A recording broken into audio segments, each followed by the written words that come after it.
Heitor.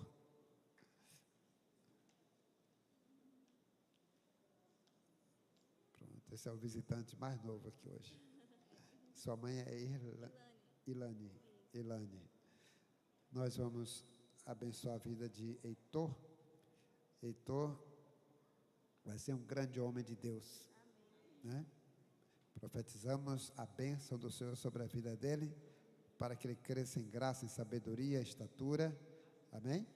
Então, você está fazendo a coisa certa, trazendo o altar para apresentar ao Senhor, amém? Vou pedir que a congregação se coloque em pé, estenda suas mãos para cá. Pai, apresentamos a vida de Heitor em tuas mãos. Essa criança pertence a ti. Pai querido, a tua palavra diz que Jesus foi apresentado no altar e o menino crescia em graça, em sabedoria e em estatura. Eu quero profetizar também que Heitor cresça em graça, em sabedoria e em estatura. Que esse menino seja um grande homem de Deus, cheio do Espírito Santo. Abençoamos a vida dele nesta noite. Abençoamos também a vida de sua mãe, Ilane, seu pai. Toma em tuas mãos, ó Pai, e que assim, Pai querido, todas as bênçãos dos céus possam repousar sobre a vida de Heitor. Eu abençoo em nome do Pai, do Filho e do Espírito Santo. Amém. Glória a Deus.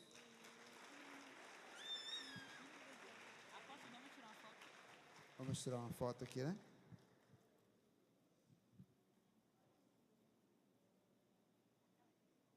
Obrigada. Aleluia. Pode sentar. Gostaria de conhecer nossos visitantes, as pessoas que estão nos visitando hoje. Faça assim com a sua mão. Você que nos visita, amém, sejam todos bem-vindos, em nome de Jesus. Temos aqui conosco também o casal aqui à frente, o pastor, seu nome agora? Pastor Lister, né? E sua esposa. Deus abençoe, sejam bem-vindos, eles são de Catu, e que as bênçãos do Senhor estejam sobre a vida de vocês, amém?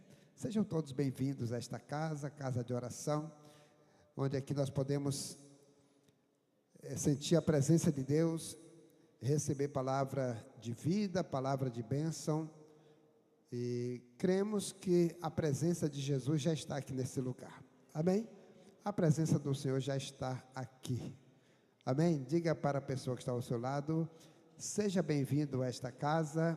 Você nesta noite será abençoado pela presença de Jesus. Amém? Glória a Deus. Que maravilha. Bem, nós estamos prestes, já colocamos aqui algumas máquinas de ar-condicionado e vamos estar em breve colocando as poltronas, né, para oferecer um confortozinho melhor a cada irmão. E sabemos que nós podemos cultuar em qualquer lugar, podemos cultuar até debaixo de uma árvore, em qualquer ambiente, mas o ambiente agradável também é bom. Quando a gente chega em um lugar, por exemplo, no shopping, você esquece de sair, porque o lugar está agradável e oferece condições de você permanecer ali por muito tempo. E aqui é um lugar onde nós permanecemos por mais ou menos 1h30, talvez até, quem sabe, 2, e aqui nós podemos desfrutar das maravilhas do Senhor, da palavra de Deus, das orações, da comunhão entre os irmãos, do relacionamento, mas também é preciso a gente sentir ter um pouquinho de, no mínimo, de conforto, né? E até mesmo questão até de segurança, essas cadeiras não são muito seguras. Já houve casos de algumas abrir aqui né? E a gente até aconteceu um acidente. Então, nós estamos procurando trazer os benefícios, os melhores possíveis para a casa do Senhor. Amém? E assim nós já lançamos aqui a campanha das cadeiras, né? Temos o fornecedor, ele mandou uma cadeira de amostra para a gente. E é uma cadeira resistente, que suporta até 200 quilos. Certo? E essa cadeira saiu num preço muito bom. Está saindo um preço muito bom, porque eu fiz uma pesquisa e a gente não encontrou em lugar nenhum preço melhor do que esse fabricante.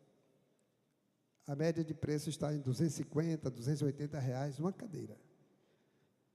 Essa também porque a gente fez um contato e firmamos até um compromisso com ele, um pouquinho mais cedo.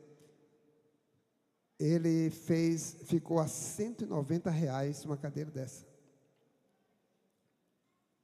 E eu falei para os irmãos aqui, nós precisamos ser transparentes em tudo. R$190 a cadeira, o custo da cadeira aqui. Mas nós colocamos para a gente contribuir, cada um com R$200, arredondamos R$200, a gente pode até assim comprar um pouco mais cadeiras, ok? Então, é uma cadeira confortável, segura, aguenta peso, né? Alguns que podem ter um quilinho a mais, pode sentar à vontade, sem medo, né? Então, você que puder contribuir voluntariamente, sem nenhuma pressão, né? Você pode contribuir para estar a gente comprando essas cadeiras. Amanhã devemos estar fechando a compra das cadeiras. Vamos comprar inicialmente 300 cadeiras. Não tenho condições de comprar todas as cadeiras agora, porque senão é um preço muito alto e nós só podemos colocar o chapéu, como dizem os antigos, onde o braço alcança, né? Amém? Mas eu quero compartilhar uma palavra nessa noite com os amados. Eu quero convidar vocês a abrir sua Bíblia no livro de Lucas, capítulo de número 1.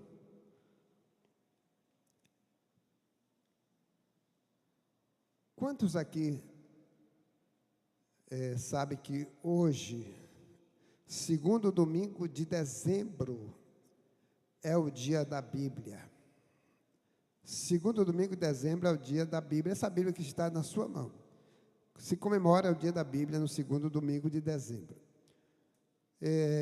Então, eu estava orando e eu disse como trazer uma palavra também que possa estar falando um pouco da palavra de Deus. E o Senhor me deu aqui um tema na direção desse texto: Jesus e a sua palavra, a Bíblia. Jesus e a sua palavra, a Bíblia.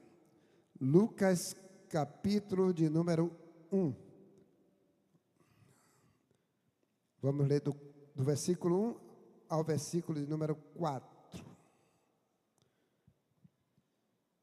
Visto que muitos ouvi que empreenderam uma narração coordenada dos fatos que entre nós se realizaram, conforme nos transmitiram os que desde o princípio foram deles testemunhas oculares e ministros da palavra.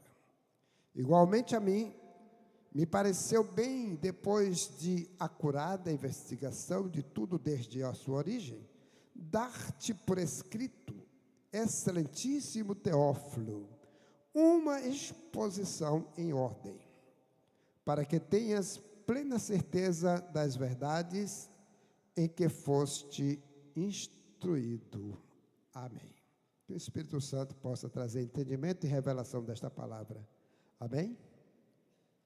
Meus amados, eu quero começar com uma frase do psiquiatra, escritor e palestrante Augusto Cury, que ele diz o seguinte: fui um dos maiores ateus que pisou nesta terra, mas depois de estudar a personalidade de Jesus sob o crivo da ciência, percebi claramente que ele não cabe no imaginário humano.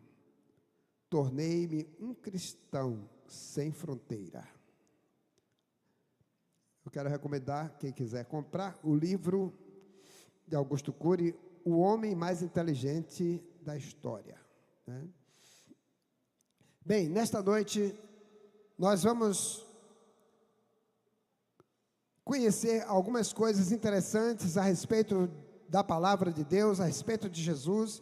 Vai ser uma noite inesquecível, uma noite memorável, que você vai sair daqui e vai continuar na sua casa, lembrando e buscando mais se alimentar daquilo que você recebeu aqui nesta noite. Então esteja atento ao que nós vamos expor. Primeiro, observe atentamente o que diz a respeito da Bíblia, da Escritura Sagrada. Bem, muitas pessoas perguntam: quem escreveu a Bíblia? Bem, cerca de 40 homens, inspirados pelo Espírito Santo, escreveram a Bíblia Sagrada. Em quanto tempo? Isso durou média de 1.600 anos, para que toda a Bíblia fosse escrita e assim chegasse ao reconhecimento, né, chamado do cânon sagrado, que depois de um estudo meticuloso, então aquelas pessoas buscaram entender todos os livros que eram apresentados como livros sagrados, e apenas 66 livros foram incluídos no cânon sagrado e tidos como os livros sagrados, as Escrituras Sagradas, a Bíblia Sagrada. 66 livros, sendo 39 livros do Antigo Testamento e 27 do Novo Testamento. Ora, a Bíblia, nós só tínhamos a Bíblia nos tempos de Jesus, só existia o Antigo Testamento, que foi escrita na língua hebraica, e essa Bíblia na língua hebraica, ela foi, então, ali interpretada, ela foi traduzida para a língua grega, né? Que a língua grega naquele tempo de Jesus era o grego chamado koiné, que era o grego comum, era a língua comum do povo. E então, amados, a Bíblia Sagrada não é um livro qualquer, não é um livro comum, não foi também produzida pela vontade humana. As pessoas, eu quero escrever, e foi lá e escreveu a Bíblia e simplesmente ela se tornou Bíblia Sagrada. Não, a Bíblia foi inspirada por Deus. Deus inspirou esses homens, eles foram movidos pelo Espírito Santo a escrever a palavra de Deus, e nada do que foi escrito se perdeu durante 1.600 anos, ok? E bem, eu gostaria que os irmãos colocassem para mim o texto aí de 2 Pedro, capítulo 1, 21 e 22. 2 Pedro, capítulo 1, 21 e 22.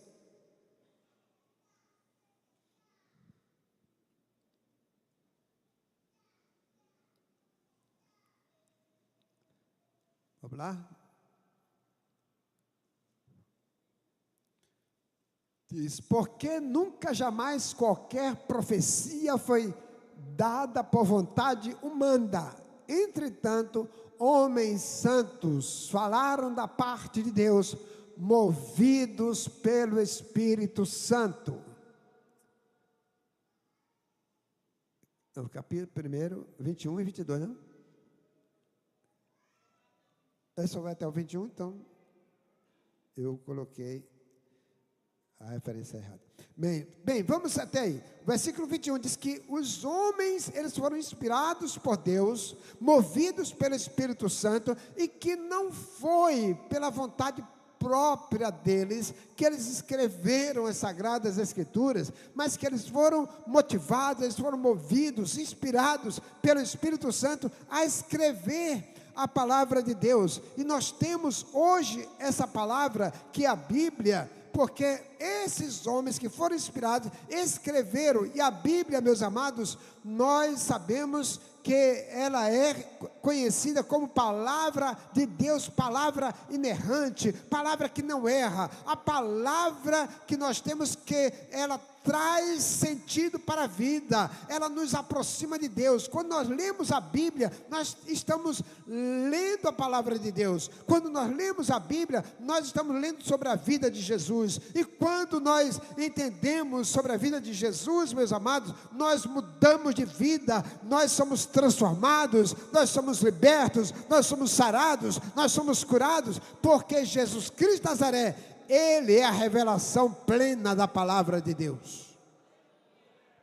Então a Bíblia revela Jesus, e Jesus revela o Pai, revela Deus, Pai Todo-Poderoso.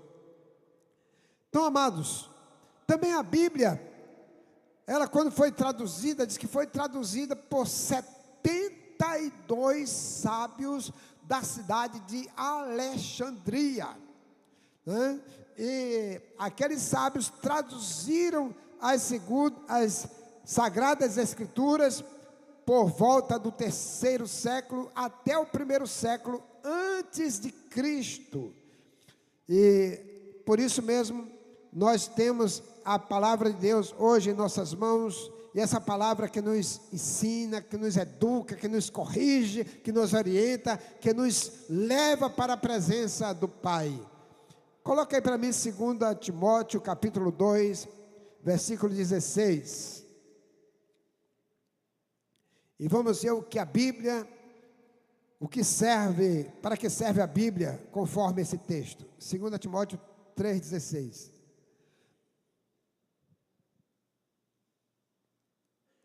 Diz: toda a Escritura é inspirada por Deus e útil para o ensino, para a repreensão, para a correção e para a educação em justiça.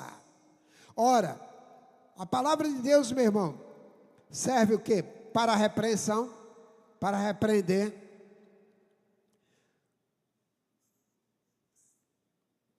Quando nós repreendemos pela palavra, amados, feliz é aquele que está sendo repreendido pela palavra, porque nós estamos sendo corrigidos, nós estamos sendo chamados para o caminho, para o trilho.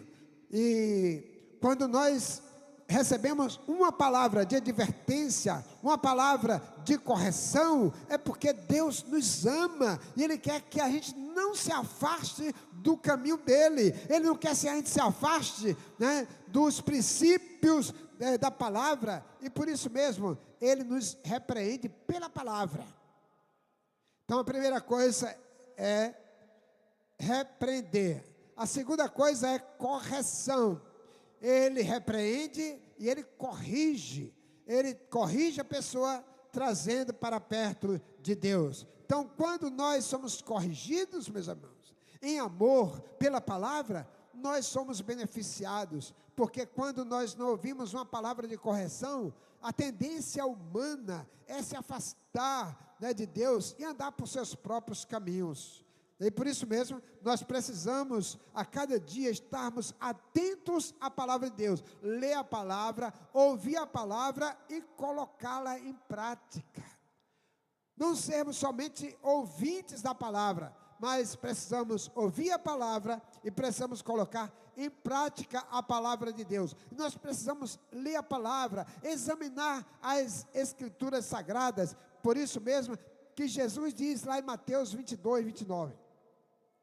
Errais não conhecendo as Escrituras e nem o poder de Deus. O ser humano erra, porque às vezes ele não examina as Escrituras, e não conhece o poder de Deus. Quando examinamos as Escrituras sagradas e conhecemos o poder de Deus, esse poder de Deus transforma a nossa vida, esse poder de Deus faz com que a gente se aproxime de Deus, esse poder de Deus nos afasta do pecado, esse poder de Deus nos liberta de todo pecado e faz com que a gente caminhe na presença de Deus para sempre, né, para todo sempre, porque a palavra de Deus é a palavra que liberta.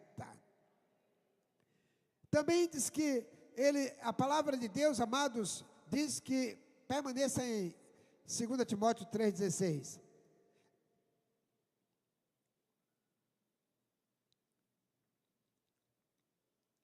Diz, essa escritura inspirada por Deus é útil para ensino, ela ensina, para a repreensão, para a correção e para a educação na justiça. Para a educação na justiça. Irmãos, educar em justiça. A palavra justiça, conforme o original grego, é uma palavra chamada dikaiosune. Essa palavra significa que nós precisamos andar no caminho certo, fazer a coisa certa. Mas aí a gente vem uma outra pergunta. Bem, se eu tenho que andar no caminho certo, em retidão, eu vou ser salvo só porque eu sou a pessoa reta. Ninguém é reto de tal maneira que possa alcançar a salvação. O reto e aquele que não teve pecado, unicamente foi Jesus de Nazaré, Ele é o nosso Salvador. Mas a palavra, amados, aqui implica no seguinte: temos aqui duas lições para aprender.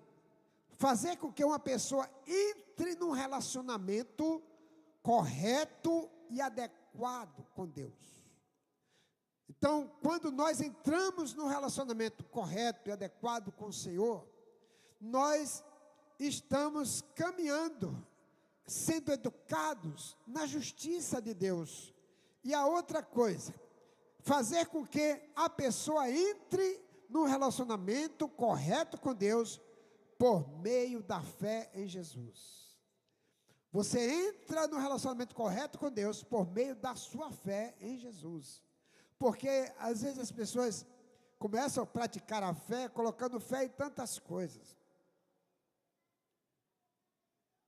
A fé, ela tem que ter um alvo. O nosso alvo é Jesus. A nossa fé está plenamente em Jesus. E nós só somos salvos por meio da fé em Jesus. Coloque para mim Efésios 2, versículo 8. Efésios 2, 8. Então aí você entra no relacionamento correto com Deus. Diz assim: porque pela graça sois salvos, mediante a fé. Isso não vem de vocês, de vós, é um dom de Deus. Diz, pela graça vocês são salvos por meio da fé. O que é graça? Graça é favor de Deus. A palavra graça é favor. Então, Deus, Ele nos fez esse benefício, esse favor de entregar seu Filho Jesus na cruz do Calvário. Para a Bíblia diz, para que todo aquele que nele crê não pereça, mas tenha a vida eterna. Então diz, pela graça vocês são salvos, por meio da fé que você depositou em Jesus, da fé que você tem em Jesus. E quando depositamos a fé em Jesus, nós mudamos também de vida. Ninguém anda fazendo as mesmas coisas, irmãos. Quando deposita sua fé em Jesus, a fé em Jesus implica em uma mudança radical de vida. E nós somos transformados pelo poder e pela graça de Jesus. Quando nós entramos num relacionamento correto com Deus, através de Jesus, a nossa vida é transformada, a nossa vida é moldada. Nós podemos desfrutar dessa graça maravilhosa de Jesus Cristo, porque nós não somos salvos pelos nossos próprios méritos.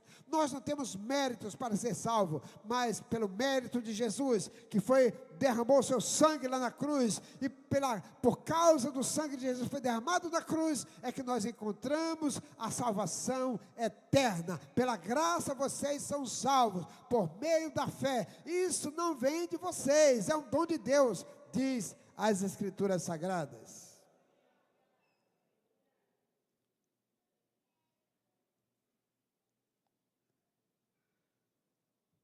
Bem,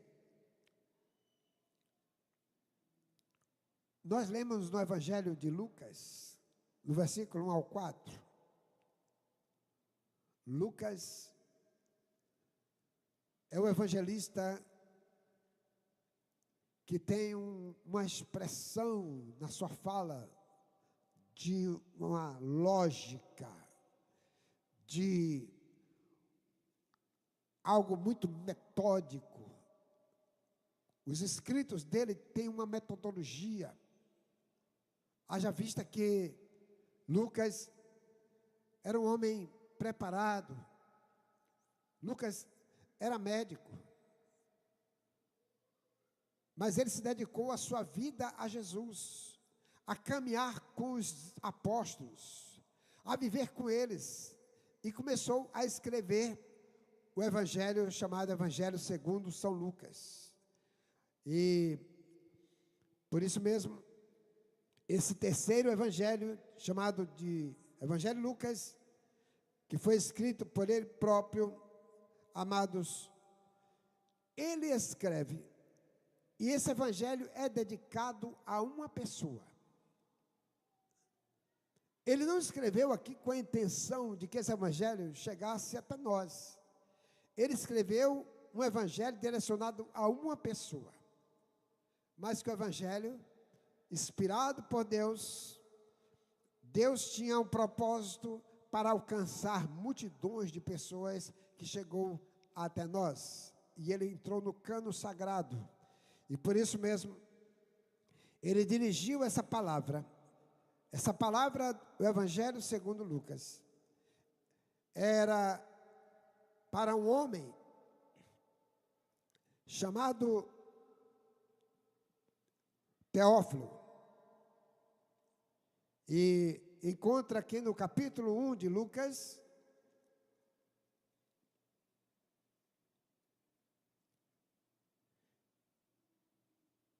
versículo 3, diz: igualmente a mim, me pareceu bem, depois de acurada investigação de tudo desde sua origem, dar-te por escrito, excelentíssimo Teófilo, uma exposição em ordem, uma exposição ordenada. Ele escreveu isso aqui, e ele dedicou a essa pessoa, a Teófilo. E a expressão excelentíssimo Teófilo sugere de que aquele homem deveria ser alguém, um oficial do governo romano, que tinha um cargo elevado.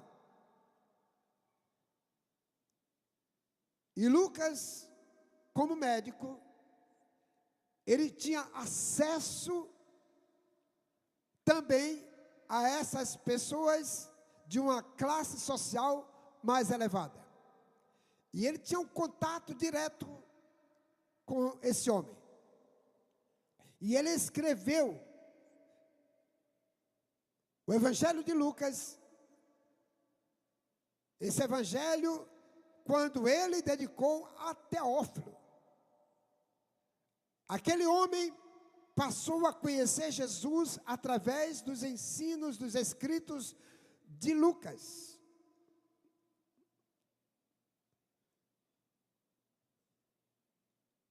E aí, nós encontramos,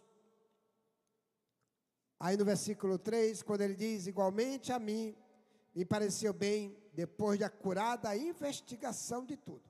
Então, olha só, que Lucas, ele fez um estudo meticuloso,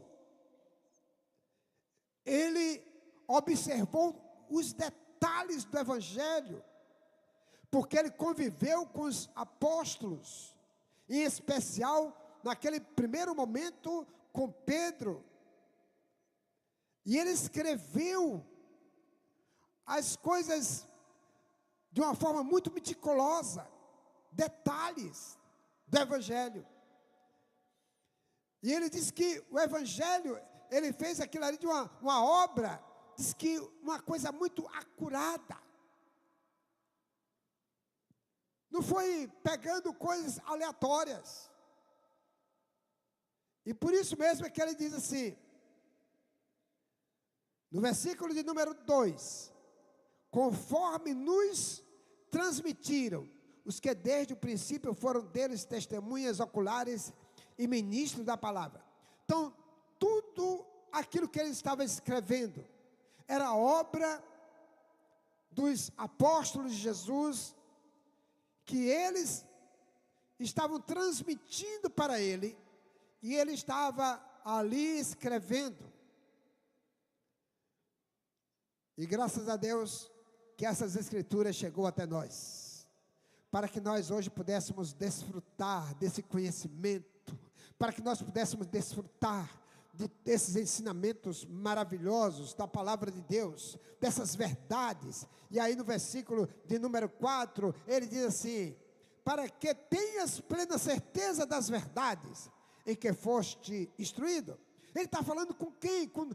Ele está falando com aquele homem, o Teófilo, né? Então ele está falando, ensinando as escrituras para aquele homem, através, excelentíssimo Teófilo, ele era um homem que tinha realmente uma posição.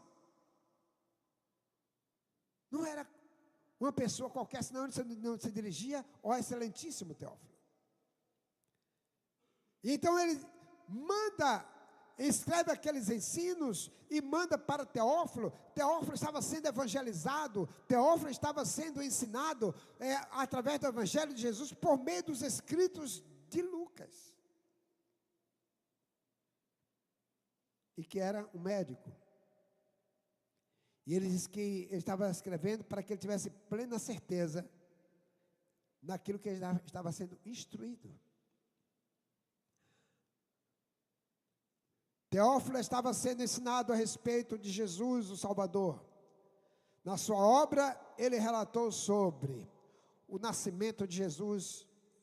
Agora me refiro aqui a Lucas, né? Na obra dele, ele fala sobre o nascimento de Jesus, seu crescimento, sua aparição em Jerusalém aos 12 anos de idade, entre os doutores da lei. Também seu batismo por João Batista, sua tentação pelo diabo no deserto, seus milagres, sua morte e ressurreição. Jesus, irmão, é o tema central da Bíblia. Se não fosse Jesus, a gente não estaria aqui hoje. E nem eu estaria aqui falando para vocês. Jesus é a razão de ser. Nós somos salvos por Jesus, fomos libertos por Jesus.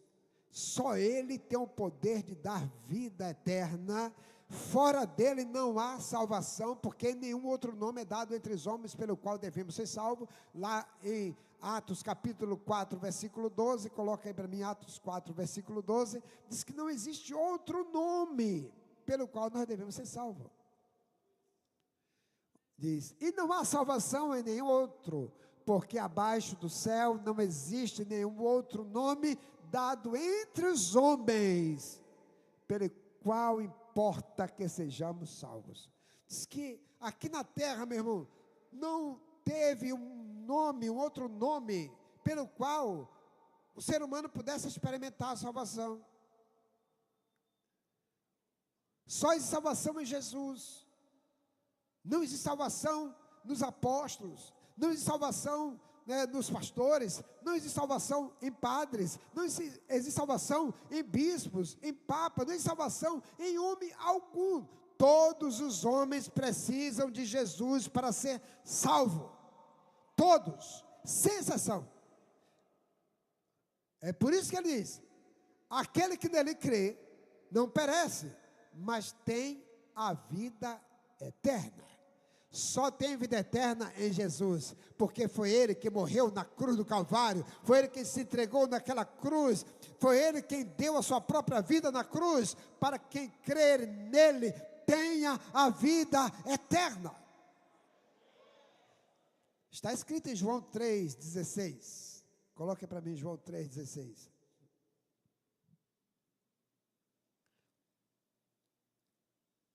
Vamos lá?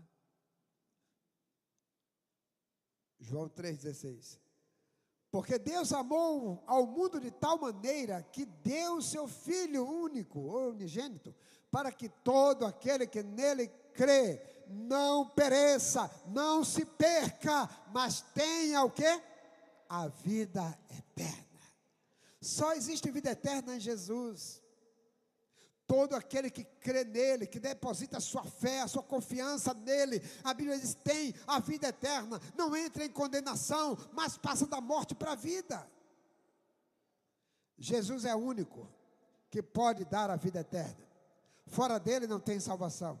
Em nenhum outro nome é dado pelo qual nós podemos ter salvação, a não ser no nome de Jesus. Por isso Jesus é o tema central da Bíblia. A Bíblia existe por causa de Jesus. Desde o início, os primeiros ensinamentos, desde o primeiro livro, o livro dos começos, o livro das origens, Gênesis, que já havia uma promessa daquele que haveria de vir trazer a salvação para os homens. Está lá em Gênesis capítulo 3, versículo 15, coloca aí, Gênesis 3,15, é uma promessa de salvação que se culminou em Jesus, irmãos. Essa profecia diz, porém, inimizade entre ti e a mulher. Aqui está se referindo entre a serpente, serpente, tem aquele serpente, dragão, se referindo tudo ao diabo. E aí diz que quando ele tentou a mulher lá no Éden, enganou a mulher, levando a cometer o pecado, e diz que o pecado então passou a todo ser humano. A Bíblia diz, olha, eu porei inimizade entre ti, a serpente, e a mulher, entre a tua descendência e o seu descendente. Este te ferirá a cabeça e tu lhe ferirás o calcanhar. Ou seja, essa promessa de que haveria de vir da semente da mulher um Salvador, aquele que haveria de esmagar a cabeça da serpente, aquele que haveria de esmagar a cabeça de Satanás. Satanás iria ferir ele no calcanhar, isso quer dizer, uma ferida que não era de morte. Sabemos que Jesus morreu na cruz do Calvário, ele foi morto, ele foi sepultado, mas a Bíblia diz que ao terceiro dia, Jesus ressuscitou. Jesus ressuscitou no terceiro dia. Ele não ficou preso na sepultura. Jesus é o único que salva, que cura, que liberta. É aquele que tem o poder para salvar, o poder para libertar. Ele veio na plenitude dos tempos, que está lá em Gálatas capítulo 4, versículo de número 4. Coloquei Gálatas 4:4. Diz, vindo porém a plenitude do tempo, Deus enviou seu Filho, nascido de mulher, nascido sob a lei. Então aquela promessa lá de Gênesis 3,15, agora está se cumprindo aqui, quando diz que na plenitude do tempo, esse tempo aí, porque existe duas palavras para tempo na língua grega, tem a palavra cronos e a palavra kairos, né? Todas duas, elas praticamente são sinônimas. E aí aparece a palavra cronos, e diz que no tempo devido, no tempo que Deus havia programado, projetado, planejado, nesse tempo foi que nasceu Jesus. Diz que nascido de mulher. Ora, ele nasceu através de uma virgem, e que aquela virgem não continuou virgem. Por isso, até diverge um pouco, né, as doutrinas evangélicas, evangelho um pouco do catolicismo, porque Maria, né, deu a luz a Jesus. Ela tem um grande mérito por ter dado a luz ao Salvador da vida, mas ela só foi virgem até antes do parto. Depois do parto, nenhuma mulher que tem um parto normal continua virgem. É lógico isso, irmãos. E depois disso mesmo, porque depois a Bíblia diz que ela teve filhos e filhas, teve vários filhos ainda depois de Jesus. Então era impossível permanecer virgem tendo tantos filhos, e eram filhos normais, não tinha nem parto cesáreo naquela época. Então diz que na plenitude do tempo, ou seja, no tempo certo, no dia certo, no mês certo, na hora certa, Jesus nasceu nessa plenitude do tempo, no tempo cronos, no tempo cronológico, né? Então Jesus veio, ele nasceu, e a Bíblia diz que ele cresceu. Olha só, como a vontade de Deus, o projeto de Deus é tão grandioso, que quando Jesus nasceu, assim que ele nasceu, diz que os magos do Oriente foi visitá-lo, e uma estrela orientou eles chegaram até o local. E eles chegaram até o local, e ali diz que eles adoraram o menino, e ofereceram incenso, ouro e mirra. Eles ofertaram a Jesus. Foi as primeiras ofertas que Jesus recebeu. E ali diz que quando Herodes, que era o rei daquela época, naquela província, soube que tinha nascido Jesus, e que era a profecia do Salvador, do Messias, o rei, ele mandou que os magos trouxessem notícia e dissessem onde o menino estava. E Deus deu a revelação àqueles homens para que não voltasse pelo caminho e entregasse ao rei Herodes onde estava a criança, porque ele tinha um plano para matar. E diz que aqueles magos voltaram por outro caminho e não foram até a presença de Herodes. Herodes ficou furioso e diz que mandou executar as crianças de 2 anos para baixo, para que Jesus também fosse morto. Só que o Senhor deu a revelação a José para que fugisse com o menino ainda de noite. E eles foram para o Egito. E aí vem a profecia, diz que do Egito eu chamei o meu filho. E apenas por divina revelação, depois que Herodes morre, é que o Senhor manda que o anjo falasse com José para voltar. José não volta não volta para aquele local, porque sabia que ali o filho, né, de Herodes, Arquelau, estava governando, e ele teme que fosse o menino morto. E então ele vai para Nazaré. E o menino é chamado então de Nazareno.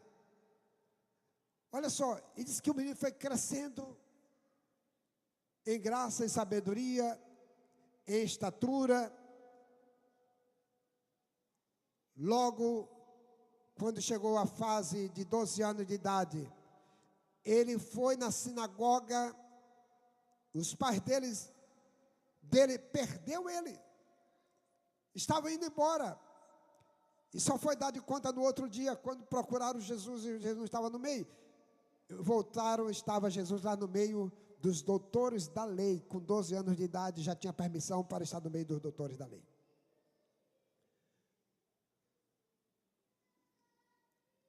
E então Jesus cresce, e quando atinge a idade de 30 anos, ele é batizado por João Batista no Rio Jordão, e a Bíblia diz que os céus se abriram, e ele ouve a voz do Espírito Santo, e que diz: este é o meu filho amado, em quem eu tenho prazer.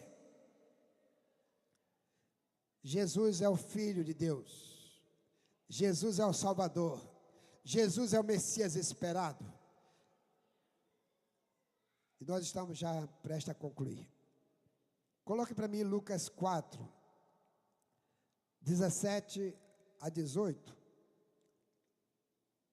Lucas 4, 17 a 18.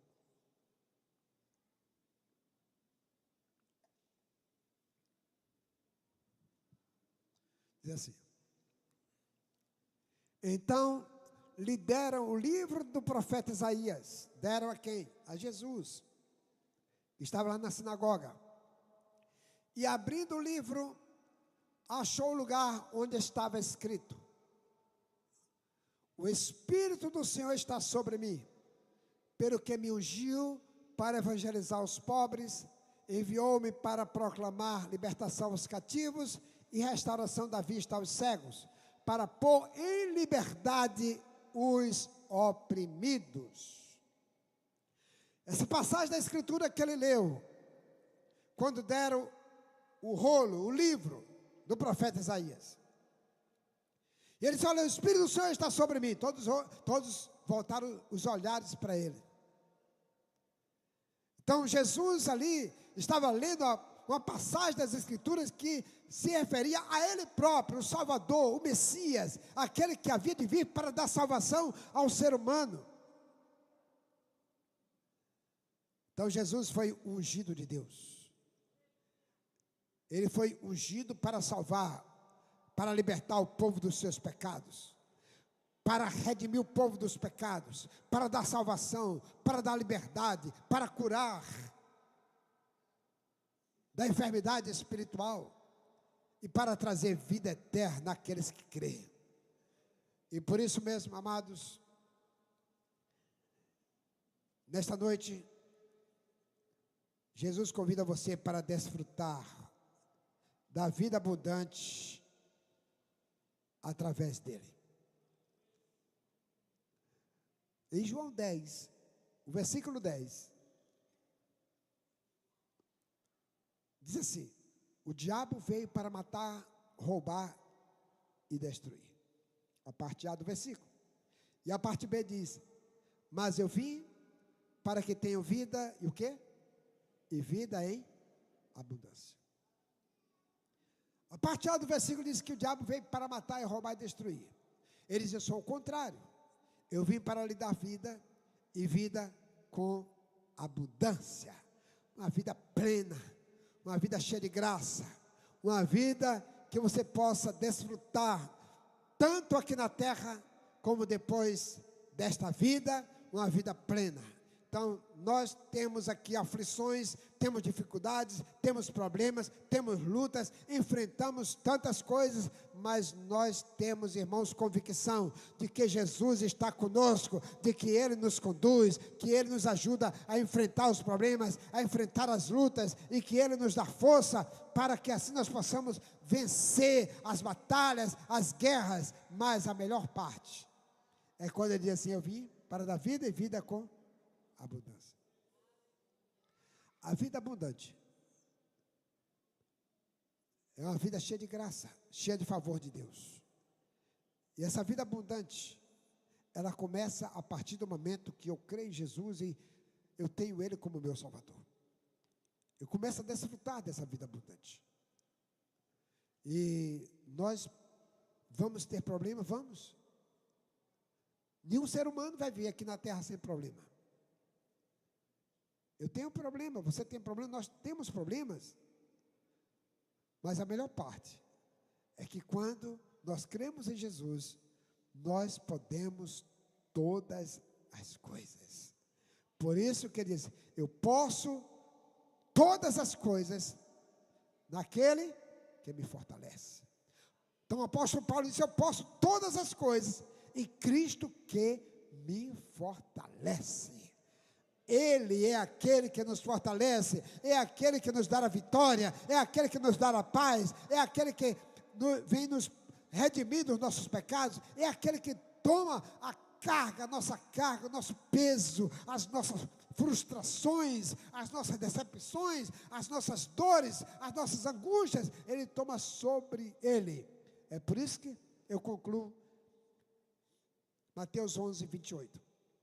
Ele diz: vinde a mim, todos que estáis o quê? Cansados, sobrecarregados, e eu vos aliviarei, e darei descanso para vossas almas. Só em Jesus nós encontramos descanso. Podemos ter problemas, os mais diversos. Você às vezes está dizendo: meu Deus, está difícil. Mas com Jesus, como diz o apóstolo Paulo, eu posso todas as coisas naquele que me fortalece. Você pode todas as coisas em Cristo que te fortalece. Então, amados, nós temos esse Salvador Jesus, que é o nosso Senhor, aquele que é o nosso Redentor, aquele que nos cura dos nossos pecados, das nossas, até mesmo dos nossos traumas. E nós precisamos depositar nossa fé, nossa esperança tão somente em Jesus. Pessoas nos decepcionam. Somos decepcionados por pessoas. E se a gente for viver, confiando apenas em pessoas, foi o meu melhor amigo, ele pode lhe decepcionar. Mas você não vai desistir de caminhar, de seguir a vida porque alguém lhe decepcionou. Porque o único que não nos decepciona, que nós podemos confiar plenamente, totalmente, 100% é Jesus, irmãos. Ele jamais nos abandonará. Ele diz: eis que eu estou convosco todos os dias, até a consumação dos séculos. Amém? Eu quero orar por você. Vamos ficar em pé.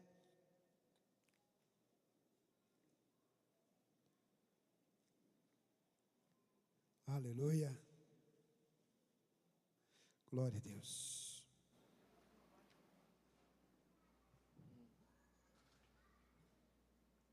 Vamos cantar uma música e depois nós vamos orar.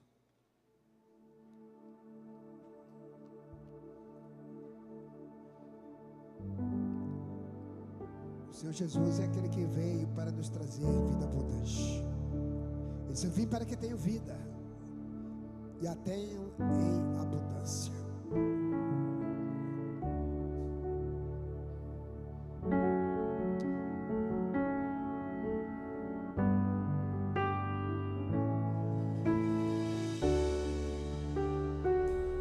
Com a melodia ele me encontrou, me cercou com a canção que me libertou dos meus inimigos, dos meus medos. Só Jesus liberta dos nossos inimigos. Salvou. Eu não sou mais escravo do medo. Eu sou filho de Deus. Eu não sou mais escravo do medo.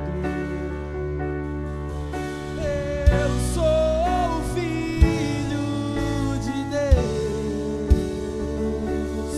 Antes de nascer, escolhido eu fui, por meu nome me chamou. De novo nasci em tua família, o seu sangue me comprou. Eu não sou mais escravo do medo. Declare: eu sou filho de Deus. Eu não sou mais escravo do medo. Eu sou filho de Deus. Abriu o mar pra ele.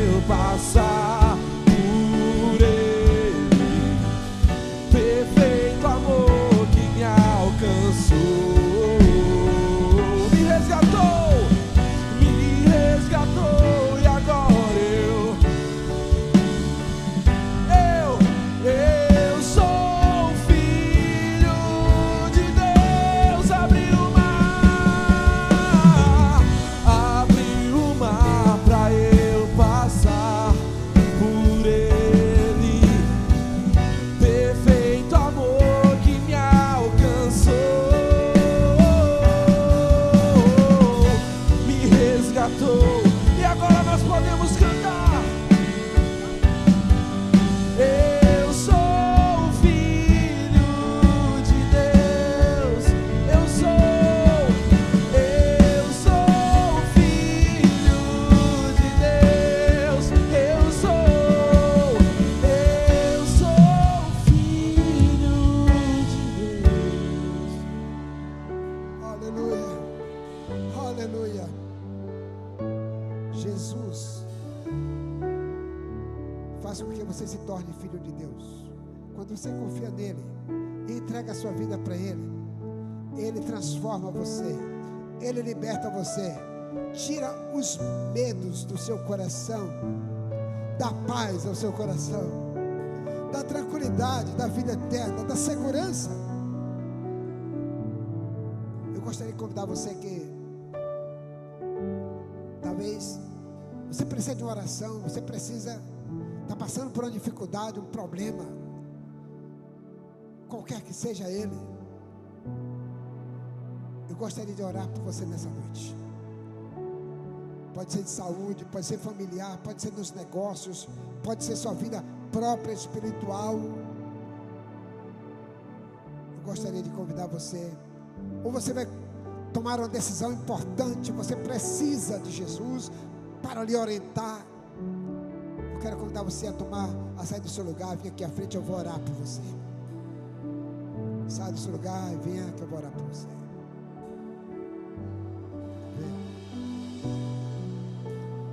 Eu quero orar por você.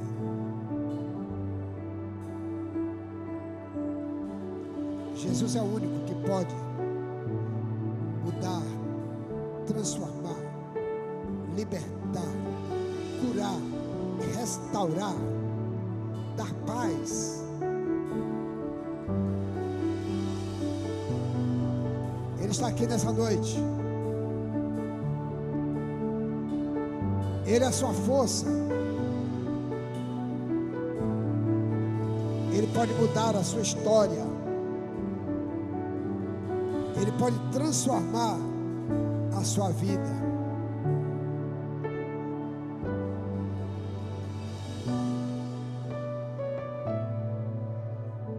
Aleluia. Vamos orar. Feche seus olhos. Estenda suas mãos. Levante suas mãos se você puder. Pai, em nome de Jesus, nós cremos que o Senhor é poderoso para fazer. O Senhor tem todo o poder no céu e na terra. O Senhor tem poder para curar, para restaurar relacionamentos, restaurar família, restaurar casamento, restaurar relacionamento entre pais e filhos. O Senhor tem poder para restaurar negócios. O Senhor tem poder para mudar a situação. O Senhor tem poder para libertar dos pecados e da vida eterna. O Senhor é o Deus Todo-Poderoso. O Senhor é o Deus vivo, real. Tu és o Deus que muda a situação. E nessa noite, Pai, tem pessoas que estão necessitando que o Senhor venha mudar a história, que o Senhor venha mudar essa vida, que o Senhor venha transformar, venha libertar, venha curar a alma, o espírito. Que o Senhor nessa noite traga perdão, que o Senhor, meu Pai, traga reconciliação, e que o Senhor, meu Deus, abençoe, traga segurança, traga paz espiritual, e que hoje o Senhor possa, meu Pai querido, liberar a tua bênção, o teu favor sobre cada pessoa aqui que se encontra, sobre cada filho, cada filha, sobre esse auditório, as pessoas que estão aqui, meu Pai, elas sejam alcançadas pelo favor, pela graça do Deus eterno. Abençoamos, meu Pai, cada um aqui dos teus filhos, e pedimos que a bênção do Senhor, a bênção do Todo-Poderoso esteja agora sobre cada um aqui presente nesta noite, sobre aqueles que estão aqui à frente e todos aqueles, meu Pai, que estão aí nas cadeiras que estão, meu Pai, em seus lugares, que o Senhor abençoe, que o Senhor abençoe suas famílias, abençoe o esposo, a esposa, os filhos, abençoe os negócios, ó Pai, abençoe a saúde, que o Senhor, meu Deus, libere vida plena, abundante, meu Pai, em nome de Jesus, em nome de Jesus. Coloque a mão no seu coração, com seus olhos fechados. O Espírito Santo está aqui neste lugar. O Espírito Santo está aqui. É Ele que é nosso amigo verdadeiro, fiel, consolador. Jesus está aqui e Ele é o seu Salvador. E Ele convida você nessa noite a ter esse relacionamento, esse encontro com Ele, para que Ele possa lhe dar a vida eterna. Eu gostaria de saber se tem alguém aqui nessa noite que gostaria de entregar sua vida a Jesus, recebendo Ele como seu Salvador.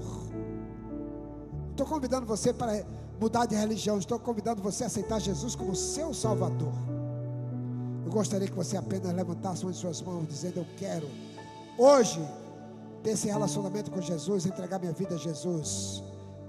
Eu quero convidar você a levantar a sua mão e dizer: eu quero hoje esse relacionamento com Jesus. Eu quero a vida eterna por meio de Jesus.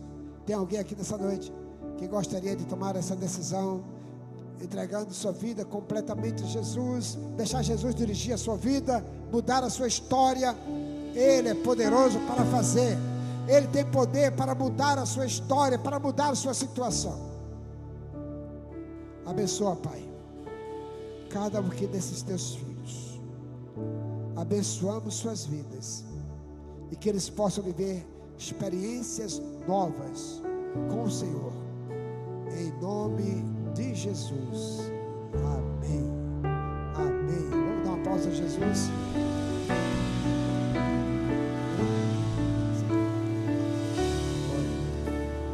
Mas tem uma jovem aqui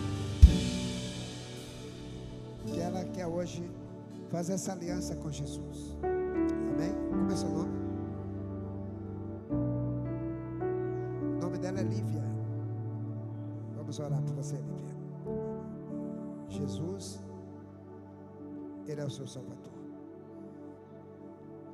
Pai, em nome de Jesus, eu apresento a vida de Lívia a Ti. Te peço que o Senhor abençoe a vida dela com graça, com paz, com saúde, com alegria. Pai querido, abençoa esta jovem e que ela possa crescer em graça e em sabedoria. Escreve o nome dela no livro da vida. Perdoa também seus pecados e que ela possa nessa noite sair convicta dessa aliança com Jesus. Eu abençoo a vida dela em Teu nome, Jesus. Amém. Eu não sou mais escravo do medo. Você não é escravo do medo. Eu Seu filho de sou Deus.